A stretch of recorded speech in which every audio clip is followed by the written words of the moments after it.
Friends, आपका मेरे channel science classes by doctor Kumkum Saxena में बहुत बहुत स्वागत है। और बराबर मैं आपको इस टाइम बायोलॉजी के लेक्चर देती जा रही हूँ। इससे पहले वाले चैप्टर में मैंने अपने लेसन में बताया है आपको कि सेंट्रल नर्वस सिस्टम में ब्रेन कैसा होता है, उसके क्या पार्ट होते हैं, क्या क्या कार्य होते हैं। उसका एक पार्ट जो होता है डायनसेफेलॉन भी होता है। डायनसेफेलॉन जो है इसके मस्तिष्क के बीच का ही पार्ट है जो हमारा, उसका भी अपना स्पेशल कार्य है जो मैं आपको बताऊंगी अभी। इसके दो भाग होते हैं, थैलेमस और हाइपोथैलेमस। थैलेमस जो होता है उसका कार्य क्या है? पेन और प्रेशर को मस्तिष्क तक ले जाना। पेन और प्रेशर को अगर हमें दर्द हो रहा है या हम तकलीफ में है तो उसको मस्तिष्क में ले जाना हमारा डायनसेफेलॉन के पार्ट थैलेमस के द्वारा किया जाता है। दूसरा पार्ट है हाइपोथैलेमस, जो क्या करता है, जो हमारे बॉडी के किसको कंट्रोल करता है? Control the temperature of body, कि हमें ठंड लग रही, जाड़े शुरू होते हैं तो हमारा शरीर कांपना शुरू हो जाता है, तो ये काम हाइपोथैलेमस का है जो बॉडी के टेम्परेचर को कंट्रोल करता है। और पिट्यूटरी ग्लैंड भी इसी से संबंधित होती है। तो ये आपको मैंने अभी डायनसेफेलॉन का कार्य बताया। अब मैं बताने जा रही हूँ आपको प्रतिवर्ती चाप, रिफ्लेक्स एक्शन क्या होता है, किसे कहते हैं। पर्यावरण में कोई भी अगर घटना होती है उसका जो अनुक्रिया होती है, किसी भी घटना की जो अनुक्रिया होती है उसके फलस्वरूप जो हम क्रिया करते हैं उसको हम कहते हैं प्रतिवर्ती क्रिया या रिफ्लेक्स एक्शन। वातावरण में होने वाले किसी भी परिवर्तन के प्रति हमारी बॉडी जो रेस्पॉन्स देती है उसको कहा जाता है रिफ्लेक्स एक्शन।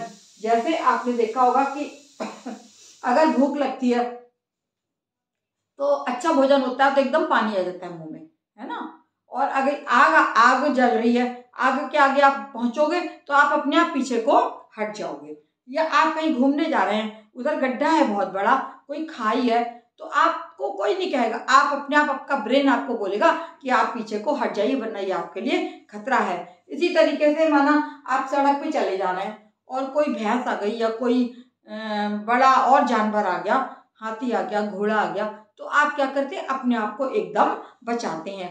तो ये किस तरह से होता है और कौन सा पार्ट ये करता है? तो यही जो है आपका रिफ्लेक्स एक्शन कहलाता है। और इसमें हमारे कार्य करती हैं जो नर्व्स हैं, हमारे जो नर्व सिस्टम, आपको न्यूरॉन की रचना पढ़ाई, नर्व्स कैसे बनी होती है, बहुत सारे न्यूरॉन से बनी होती हैं। न्यूरॉन का स्ट्रक्चर भी मैं आपको बता चुकी हूँ। तो ये जो आप देख रहे हैं यहाँ पे चित्र बनाया गया है, ये यहाँ से क्या है, ये मेरुरज्जु बनी है और ये आपका स्पाइनल कॉर्ड का है। ये क्या चीज है? ये स्पाइनल कॉर्ड बनी हुई है। इसमें ये जो है मेरुरज्जु यहाँ पर है और यहाँ से आप देख रहे हैं कि स्पाइनल कॉर्ड से जो है कहाँ संदेश पहुंचता है? मस्तिष्क के लिए संदेश पहुंच जाता है। और स्पाइनल कॉर्ड से ही जो नर्व्स आती हैं दो तरफ फैलती हैं। स्पाइनल कॉर्ड से निकलने वाली नसें एक तो पहुंचती है बॉडी की तरफ और दूसरी पहुंचती है ब्रेन की ओर। संदेश पहुंचता है किससे? स्पाइनल कॉर्ड के द्वारा। यहाँ पे कोई व्यक्ति है और पानी गर्म हो रहा है, तो गर्म पानी में अगर उसका हाथ आ गया, देख रहे हैं आप यहाँ पे, हाथ अगर एकदम छू जाएगा तो आप एकदम से क्या करते हैं? चीख पड़ते हैं कि हाथ जल गया। तो कैसे कैसे पता चलता है? तो ये देखिए आप, ये आपकी संवेदी तंत्रिका कोशिका, संवेदी तंत्रिकाएं, संवेदी सेंसिटिव नर्व्स जो होती हैं वो इस संवेद को, इस स्टिमुलाई को यहाँ से उठाती हैं और कहाँ ले जाती हैं? स्पाइनल कॉर्ड पे, मेरुरज्जु पे ले जाती है। इस मेरुरज्जु की रचना बनी हुई है और यहाँ से ये तंत्रिका कोशिका बनी हुई है और मेरुरज्जु से ये संदेश मस्तिष्क के लिए भेज दिया जाता है। अमुक कोई भी खतरा अगर होगा तो हमारे जो संवेदी तंत्रिकाएं हैं वो क्या करेंगी? संदेश को स्पाइनल कॉर्ड में ले जाएंगी और फिर स्पाइनल कॉर्ड से विशेष नर्व्स जाती हैं जो मस्तिष्क के लिए संदेश को पहुंचाती हैं। अब मस्तिष्क का कार्य क्या है? ये मस्तिष्क जो है आदेश देगा कि आप क्या क्रिया करिए। तो मस्तिष्क का जो संदेश होगा, जो आदेश होगा, वो स्पाइनल कॉर्ड से होकर तंत्रिकाएं, दूसरे प्रकार की तंत्रिकाएं आती हैं जिन्हें हम मोटर नर्व्स या प्रेरक तंत्रिका कहते हैं। प्रेरक तंत्रिका पेशिका के द्वारा, ये देखिए उल्टा मैंने एरो बनाए, ये कहाँ तक आ रहा है? हाथ तक आ रहा है कि पानी गर्म है, आप अपने हाथ को पीछे कर लीजिए, या अमुक खतरा है आप पीछे को हट जाइए। तो इस प्रकार के किए हुई पर्यावरण में किसी भी घटना के फलस्वरूप जो अचानक क्रिया होती है उसको हम क्या बोलते हैं, प्रतिवर्ती चाप या प्रतिवर्ती क्रिया। ये प्रतिवर्ती चाप का पूरा डायग्राम बनाया गया है। लेकिन प्रतिवर्ती क्रिया क्या है कि तंत्रिका कोशिकाओं के द्वारा जो संदेश ब्रेन को भेजा जा रहा है, ब्रेन वहां से वापस संदेश भेजता है और ये तंत्रिका कोशिका से होता हुआ प्रेरक तंत्रिका कोशिका जो है यहाँ से दोबारा से हाथ तक आएगी और आप हाथ को अपने पीछे कर लेंगे। ये इसके लिए कोई बताता नहीं है, एकदम से होती है ये घटना। कोई खतरा आपको दिख रहा है, आप एकदम पीछे को हट जाएंगे। आग लग गई है किसी मकान में या आप जा रहे हैं, एकदम आग लग गई कहीं, तो आप क्या करेंगे, भागेंगे ना। तो ये पहले हमारी क्या होती है कि प्रेरक संवेदी तंत्रिका कोशिकाओं के द्वारा ये संदेश मस्तिष्क को जाता है और मस्तिष्क जो है फिर से संदेश भेजता है प्रेरक तंत्रिका कोशिकाओं के द्वारा कि आप अमुक जगह से हट जाइए, अपने को बचा लीजिए। इस प्रकार की क्रिया जो पूरा जो साइकिल है संदेश का, यहाँ तक जाना, मस्तिष्क तक जाना और मस्तिष्क से संदेश को लेके वापस आना, आपका क्या कहलाता है, प्रतिवर्ती चाप। और किसी भी पर्यावरण में होने वाली अनुक्रिया के प्रति ये हमारे एक्शंस चलते रहते हैं और पूरी ये जो एक्टिविटी आपको दिखाई है उसको हम बोलते हैं प्रतिवर्ती चाप। ऐसे जंतु से डर गए हम, या हमने आग देखा या खाई देखी तो हम पीछे हट गए, या भूख जो लगी तो एकदम स्वादिष्ट भोजन को देखकर पानी आने लगता है, तो ये आपकी प्रतिवर्ती चाप कहलाती है। इसके आगे मैं आपको बताने जा रही हूँ कि ये क्रियाएं निरंतर हमारे बॉडी में ऑटोमेटिक चलती रहती है, इनको कोई करता नहीं है। दो तरीके के एक्शंस मनुष्य के होते हैं, voluntary actions, voluntary actions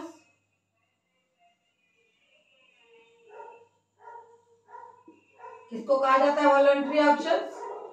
voluntary actions आपके होते हैं जो कार्य हम सोच समझ के करते हैं। जैसे हमें बाजार घूमने जाना है, या घर में अब किचन में जाके खाना बनाना है, या सब्जी काटनी है, या हमें अपने आप को पैरों को बाहर ले जाना है, या पैर ऊपर उठाना है, या हाथों को हमें पीछे को घसीटना है, योगा वगैरह करना है, तो ये सब क्या कहलाते हैं, सोच समझ कर की गई क्रियाएं, और इनको हम बोलते हैं वॉलेंट्री एक्शंस। और दूसरे होते हैं इनवॉलेंट्री एक्शंस जो अपने आप होते रहते हैं। दूसरे है इनवॉलेंटरी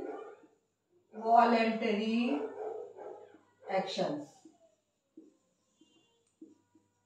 इनवॉलेंटरी एक्शंस कौन से होते हैं, जो मनुष्य सोच समझ के नहीं करता है और अचानक हुई क्रियाएं जो है आपकी ऑटोनॉमस सिस्टम के द्वारा जो होती है, इनवॉलेंटरी एक्शंस कहलाती हैं। और कुछ होती है नेचुरल रिएक्शन, ये इसमें हमें नहीं पता होता है क्या क्रिया होती है, अपने आप क्रियाएं। अनैच्छिक पेशियों, ये ऐच्छिक पेशियों के द्वारा होती हैं, और ये अनैच्छिक पेशियों के द्वारा, जैसे हृदय का धड़कना, पेशियों का चलना और नर्व्स का सिकुड़ना या फैलना, ये सब क्या है, इनवॉलेंट्री अनैच्छिक पेशियों के द्वारा ये क्रियाएं होती हैं। वो वॉलेंट्री एक्शंस जो हमारी ऐच्छिक पेशियां यहाँ पर होती हैं। हमारे शरीर में दो प्रकार की पेशियां पाई जाती हैं, ऐच्छिक पेशियां और अनैच्छिक पेशियां। ऐच्छिक पेशियां कुछ जगहों पर होती हैं, हमारे हाथों पैरों में होती हैं जहाँ हम अपने आप चला सकते हैं। लेकिन अनैच्छिक पेशियां कहाँ पाई जाती हैं, वो हमारे हृदय में, हमारी किडनी में, हमारे लिवर में, हमारे पाचन तंत्र में, हमारे श्वसन तंत्र में, सब हमारी अनैच्छिक पेशियां होती हैं, और जो कि इनवॉलेंट्री एक्शंस करती हैं, जो हमें पता भी नहीं होता है कि अंदर कौन कौन से क्रियाएं हो रही हैं। एक होता है नेचुरल रिफ्लेक्स एक्शन, तीसरा है natural reflex action.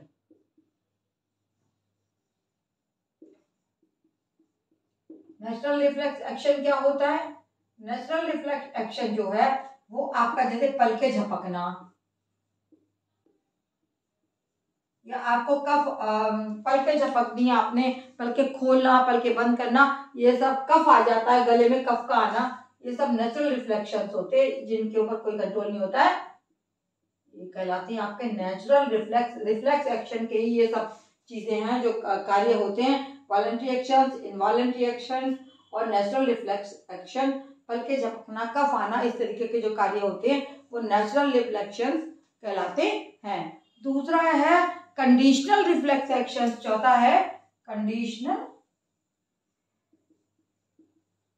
Reflex action.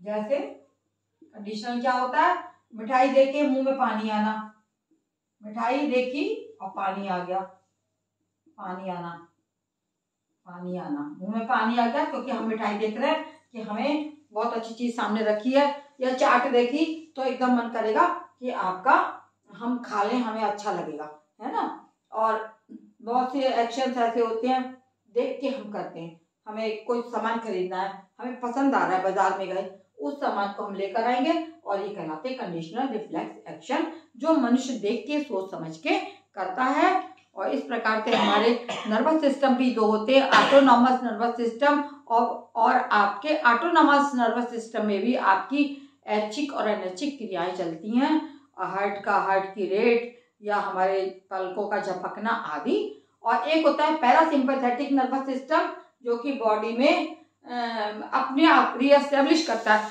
Autonomic nervous system क्या है, दो तरीके के होते हैं, ऑटोनॉमिक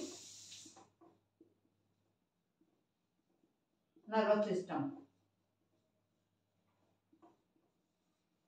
ऑटोनॉमिक नर्वस सिस्टम जो अपने आप चलते रहते हैं, उन्हें ऑटोमेटिक जो चलते हैं उनको ऑटोनॉमिक नर्वस सिस्टम कहा जाता है। जैसे हार्ट का रेट है, हार्ट का हृदय का धड़कना, या हमारे पलकों का झपकना, तो ये हमारे क्या करते हैं, ये हमारे को बैलेंस के लिए prepare for balance,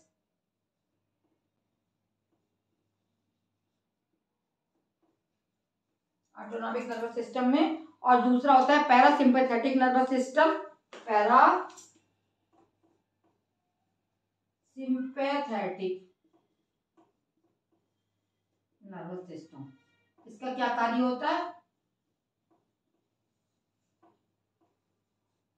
parasympathetic nervous system जो हमारे एक्शन हो गए, या आंखें पुतली फैल गई, या हमारा आंखें फैल गई, तो उनको दोबारा से पुरानी पोजीशन में लाना पैरासिम्पैथेटिक नर्वस सिस्टम का कार्य होता है। बॉडी को दोबारा पोजीशन में लाना, बॉडी को पहली पोजीशन में लाना, इसका कार्य होता है।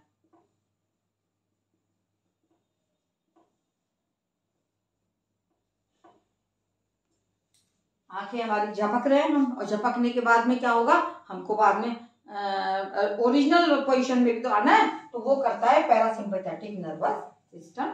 यहाँ पर मैं अपने वक्तव्य को समाप्त करती हूँ। और यदि आपको मेरा पसंद आया है लेक्चर तो लाइक करिए, कमेंट करिए, और मेरे चैनल को देखते रहिए। तो मैं आगे भी आपका 10th का कोर्स करवा रही हूँ, करवाती रहूँगी। धन्यवाद।